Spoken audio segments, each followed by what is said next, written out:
Okay, so welcome to the first official presentation by the new CAV group in AI and machine learning, co-chaired by Dr. Danning Huang and Dr. Carl Reichard. And here's Danning Huang to lead us off. Okay, thank you. So we are the other newest group at the CAV. So I'm Danning Huang, joined Penn State 2 years ago, and then now doing this workshop. So last year we had this, in the workshop, we had this AI and machine learning roundtable, where we had several panelists from both Penn State and the industry, and then discussing the current trends in the machine learning in the field of vibration and acoustics.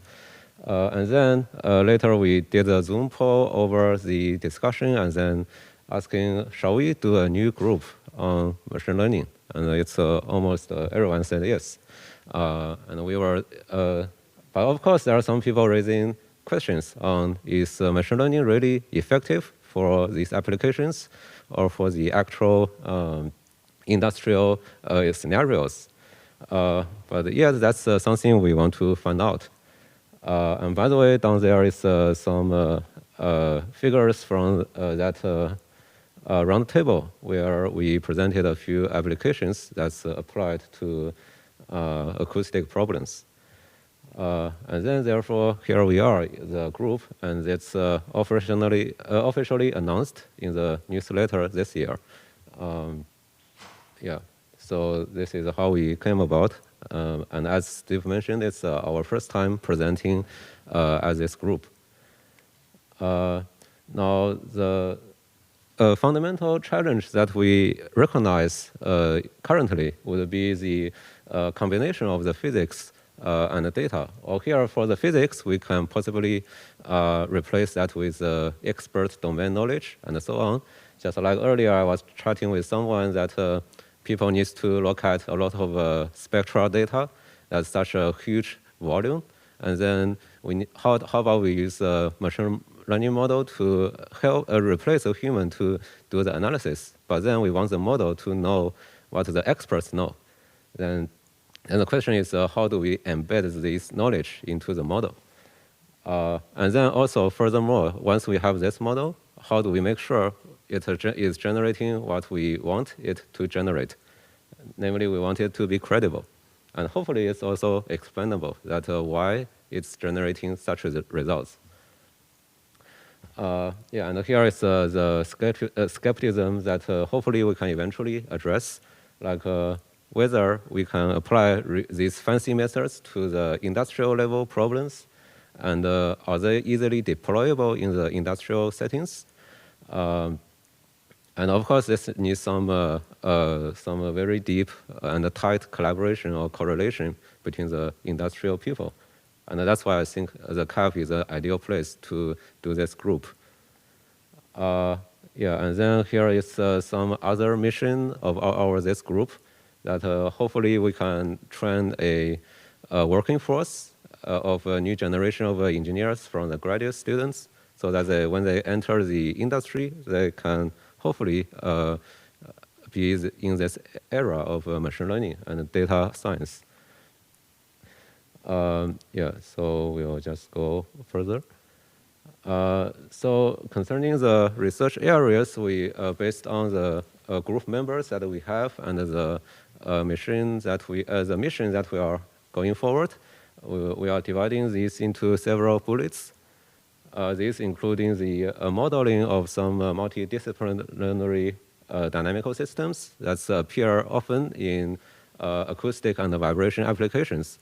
Like for myself, I do hypersonic vehicles where all the structures, acoustics, fluids, they all couple together. We get a very complex mechanical system. Or in submarines, we have the interaction between acoustics and structures and so on. So we do need this kind of a modeling and then the optimization based on the data simulation data or the experimental data that we have to optimize this system. And then the other side, besides parallel to the modeling, would be with experiment. So coming back to that example again, how we extract out information from a large data set of spectra, then that's essentially a problem of feature engineering and data mining of large data sets.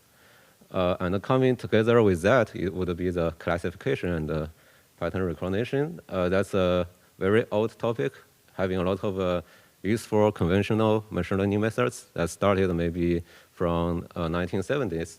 But as now we have these deep learning techniques, is it possible to do some end-to-end models that we don't really need any intervention of the experts, while such that the model still behave as if it's an expert. Now that we have these models where we do the modeling or we analyze the experimental data, the other thing would be how do we know that these models are credible and explainable? And here comes to the idea of verification, validation, and EQ, or uncertainty quantification. Like how do we quantify the uncertainty or the confidence in the output of the machine learning model? And eventually, hopefully, with all these set of tools or methods, we can enhance or advance how we do business. We use the data-driven models to predict what's the operation line or the manufacturing line that's going to behave. And based on that, we assist the decision-making process in the final business applications. Or eventually, we just have the machine make the decision for us. But of course, we need to make sure this decision-making, they are reliable. So then this comes to the current group members. Currently, we have, well, actually 11 group members. Here, I didn't show Carl and myself. And then as you can see here, we have a diverse group from multiple departments, where we get several folks from ARL, from mechanical engineering, aerospace engineering, the ESM, civil, and so on. And you probably have recognized a few folks where, like Parisa and Eric, both had students presenting the posters, which has we has a few students just now presenting their work. Some are in deep learning as well. Yeah, and here's a list of students that we have, each working on a different aspect, typically in some of the research areas that we mentioned earlier. Okay, so going further, I wanted to just show a few examples of research that we are doing, so give you an idea on what our capabilities are. So could someone click on that figure? It's animation. Yeah, but anyway, so here's the first research showcase from Tyler Dare.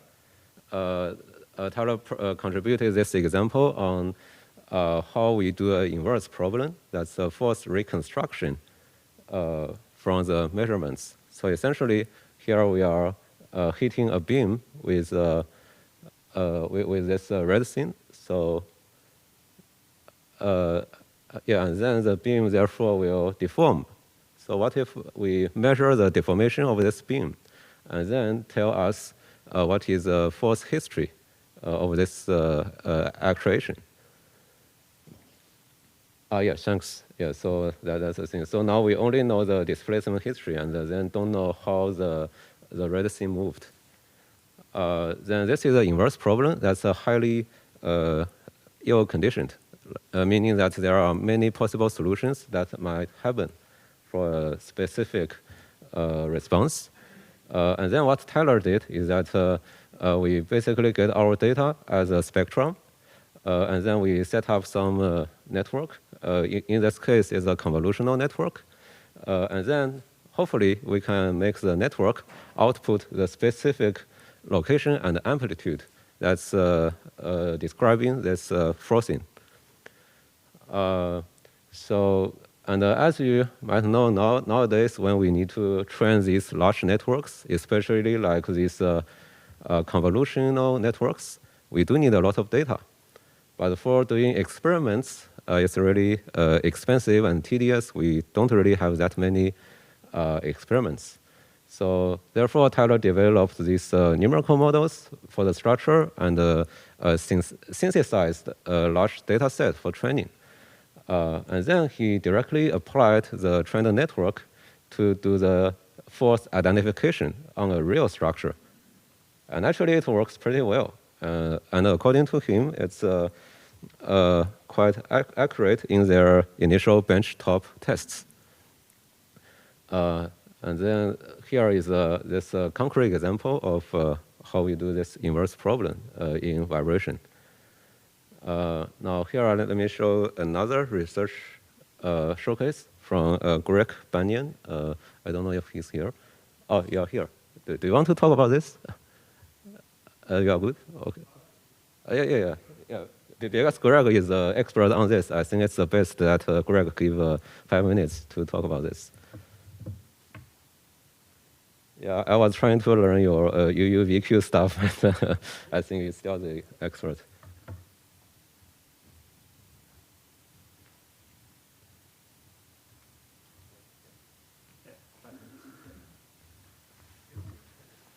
Yeah.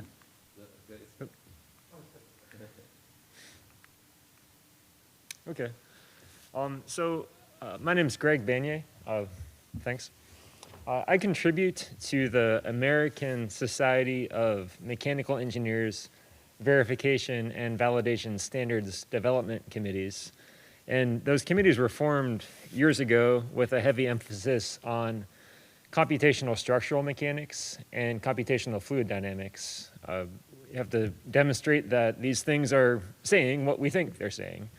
And so with the advent of machine learning and artificial intelligence methods, a similar question can be posed. If we can use these methods to compute something of interest, some quantity of interest, how do we convince ourselves, our customers, our regulators, stakeholders, whoever, that what we're computing is indeed what we intend? And so we're in the process of formulating some new standards for verification and validation for data-driven modeling. So that becomes somewhat challenging when you can't actually see what the governing equations are in a fixed sense. So F equals ma is one thing, or the Navier-Stokes equation is one thing.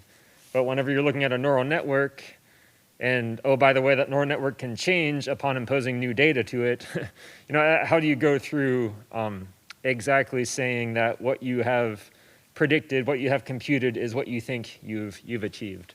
And so that's an open research topic that I'm contributing to, and I think a few others at Penn State are interested in as well. And so that's really what this slide here is intending to communicate. From a vibration and acoustics standpoint, at least in my view, one of the paramount challenges that we have lies in feature extraction. So if we can work with others who are dealing in the area of machine learning and artificial intelligence to demonstrate credibility of some modeling framework, what's the gap between what the larger community might be able to achieve and what we need to be concerned with from the standpoint of vibration and acoustics? And to me, one of the big topics is to take some big data set, sampling at 10 kilohertz for days, you have gigabits of data.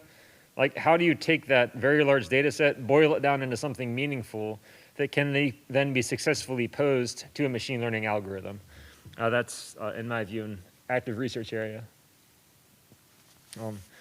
So in the interest of making these black boxes of machine learning and artificial intelligence a little bit more opaque, in a sense, to allow them to be seen through in some way, there's this notion of goal-structured notation that the United States Nuclear Regulatory Commission has been advocating for a number of years for empirical models in general.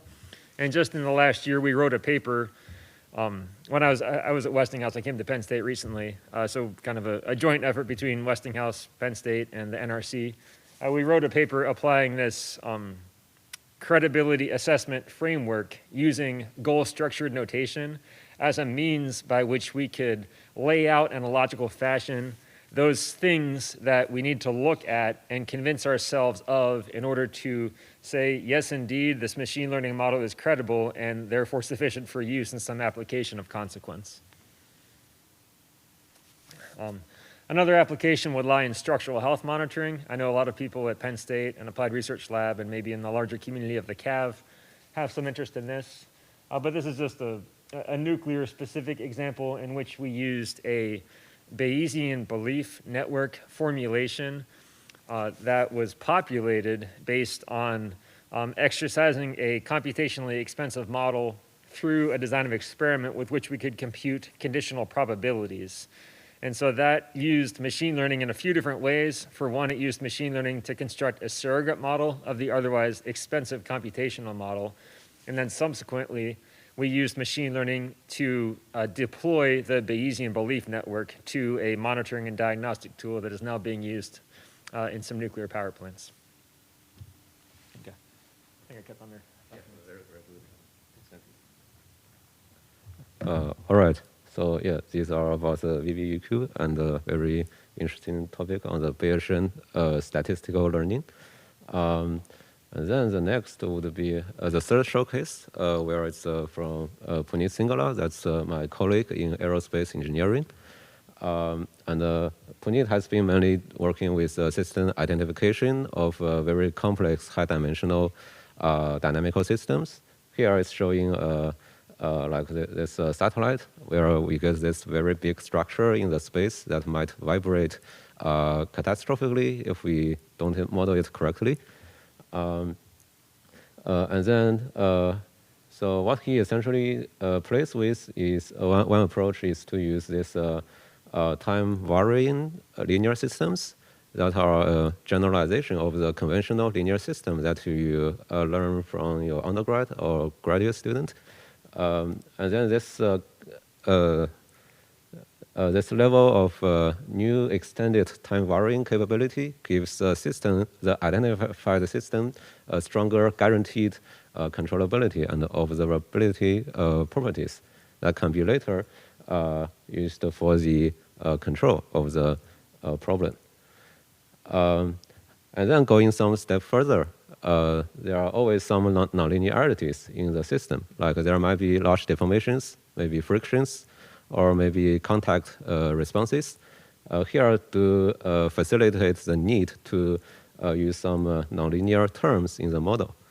But always the question is, how do we choose the nonlinear terms? Maybe if you are an expert, you can specify, okay, we need a cubic term here, maybe we need a sinusoidal term here. But can we learn that automatically from the data without the expert knowledge? Then here comes to Punit's approach using this sparsified optimization approach, where we automatically identify the correct nonlinear terms from a large dictionary of terms, so that we have an accurate system that's showing on the lower right, where we have this nonlinear function g.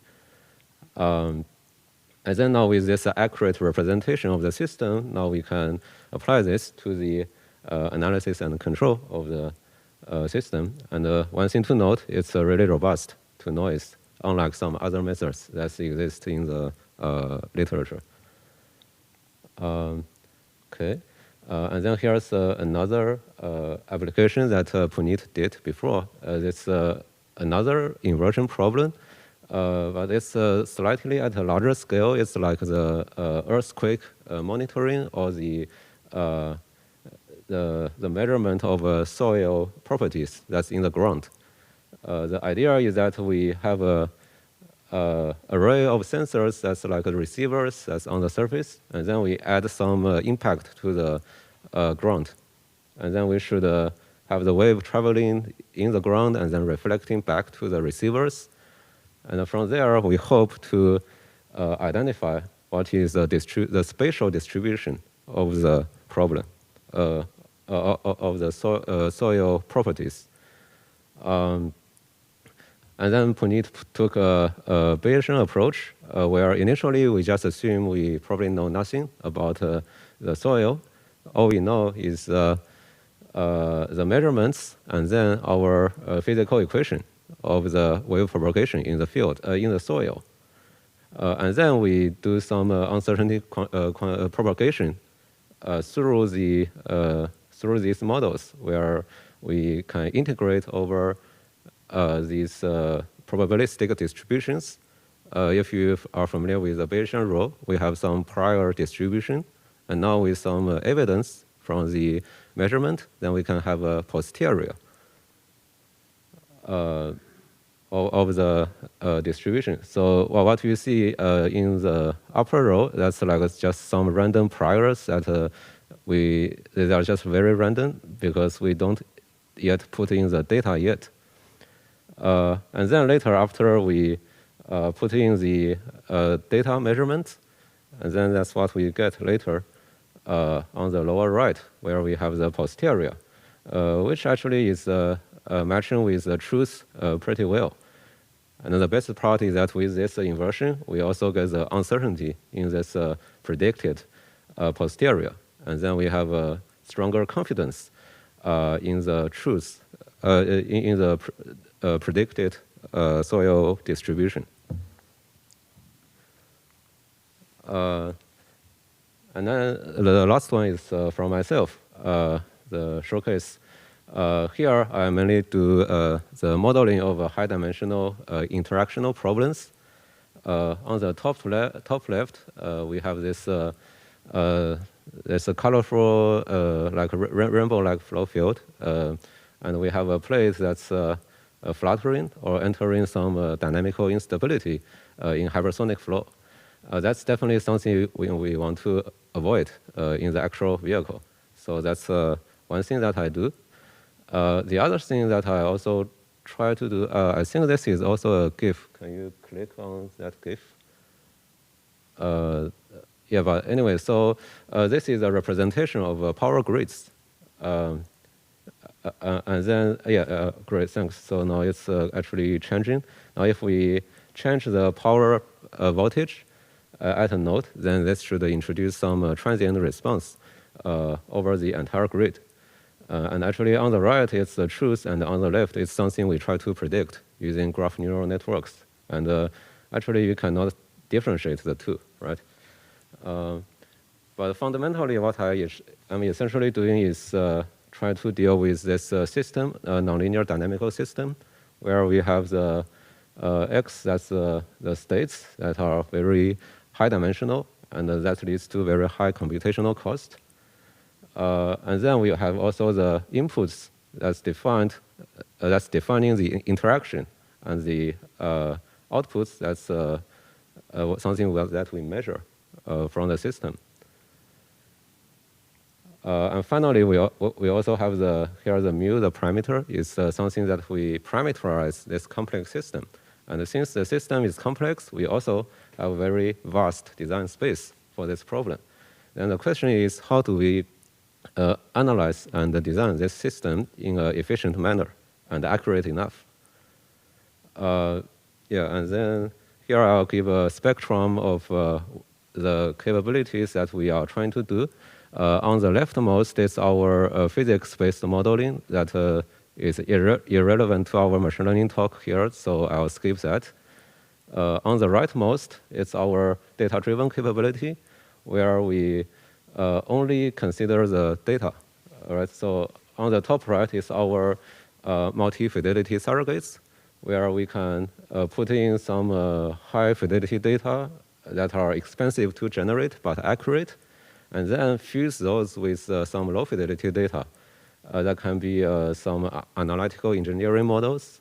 These are very efficient, but it's low for precision, but we probably can get it in a large amount.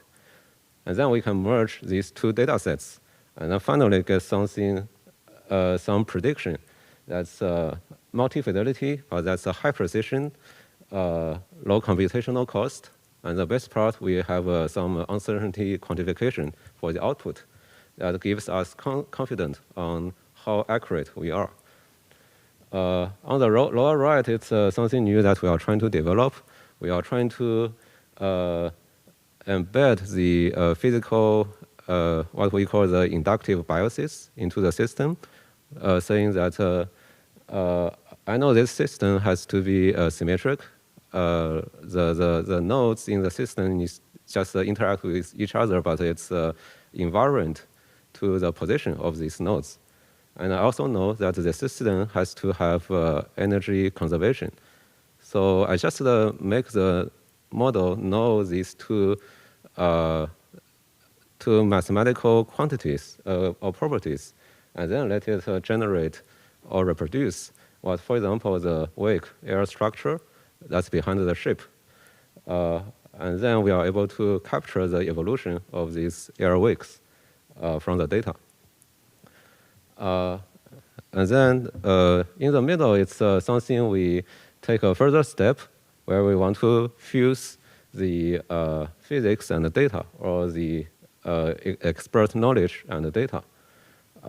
Where on the upper one, we are doing this physics-infused ROMs, where, as you know, when we solve for the high-fidelity flow solution, we might be using Navier-Stokes equations that might be very expensive to solve. Or we can use some very classical boundary layer equations that are ordinary differential equations that are efficient to solve. But of course, the boundary layer equations are less accurate. Then can we merge the two so that we augment our classical models to be as accurate as our RANS solutions? And this is something we have achieved, and with a very good generalizability to different flow scenarios. And due to the time constraint, I guess I'll skip the lower one on the Koopman dynamics. But anyway, going forward, we are having this spectrum of machine learning capabilities. And what we eventually want to tackle is something that hopefully is sufficiently realistic in the industrial setting.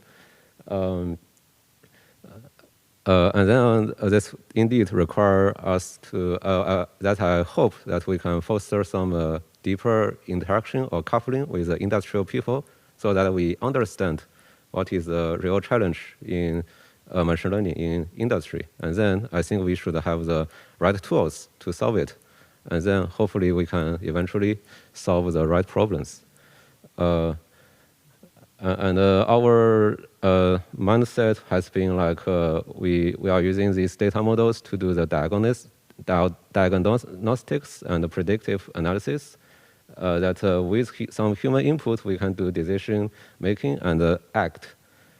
But going further, can we like eventually do this where we don't need a human? Let's use a machine learning to support or automate our decision, and then automate our entire business and manufacturing cycles. That's our end goal. Hopefully that can happen in 10 years or 20 years. And that's all I have.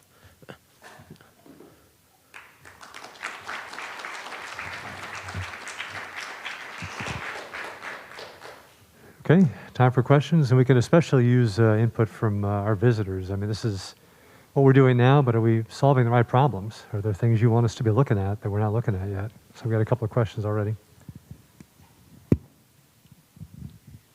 Hi, Tom Flynn with Babcock & Wilcox. We're doing a lot of research in fuzzy logic control systems, role-based control systems, artificial intelligence, machine learning, as applied to our systems, you know, in the energy industry, power generation, environmental control. And one of the issues we face with any kind of artificial intelligence or machine learning processes that typically the neural net or the model is based on a validation data set. Mm-hmm. And that's driven based on a certain operating space. And the data is collected over a certain operating space. Mm-hmm. But it's our experience that as soon as we sell a piece of equipment, the owner operates it outside that operating space. Mm-hmm. Yes. So the model breaks down. So more than a question, but maybe a comment or a suggestion, I think as we move forward with these systems that are data-based or data-driven, mm-hmm. we need to make sure we include points outside of the intended operating space and test the limits of the validity of the model outside of that operating space. Mm-hmm. and incorporate that in like the fractional factorial design of experiments or however we set up that test, and make sure that we understand the limits of the applicability of the model and when we need to retrain it based on a change in operating philosophy of the customer. Thank you. Yeah. Thanks for the comments, or maybe that's a question, but indeed we have multiple ways to address this. And that's why at the very beginning I mentioned one challenge is how we fuse the physics and the data. Right? The data will give you something that's very accurate for the specific operating scenario that we work with. But when it extrapolates, it fails because the network doesn't know the physics, right? And then there are just, I'll just actually mention several ways on how we have done to address this. So one thing is this example, this power grid thing. Here we actually encoded what we call the loss that represents the energy conservation in the power grid. And then this way, the network trained this way, it knows that the energy needs to conserve. And then as a result, when we extrapolate to a different operating condition, it still works. So that's one way, right? And there's some other one, like this one on the top right, where we have this multi-fidelity approach, where the high-fidelity data, that can be something that's from this high-fidelity data that you use to train the network. And then the low-fidelity one can be something that's much larger. That can be from the physics or domain knowledge. We have an analytical model. And then when we fuse this, the whole end model should apply for the bigger range. Right, so that way we again have a good model that's very extrapolatable, right? And then lastly, actually, then it goes back to what Greg had about the UUVQ when we have the uncertainty in the or the output of the model, right? And then with the uncertainty, at least then we know that when the model fails, and then we can maybe update that model. Right, there's just so many ways that we can tackle this problem. And I agree, this is something we do need to handle, how we generalize and extrapolate a model. All right, great question, discussion. Okay, one more from Joy.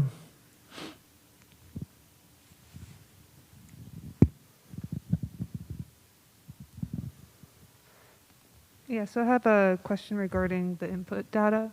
So I recently run 3 projects, very similar sort of breakdown in terms of physics-based versus, fusion versus pure data.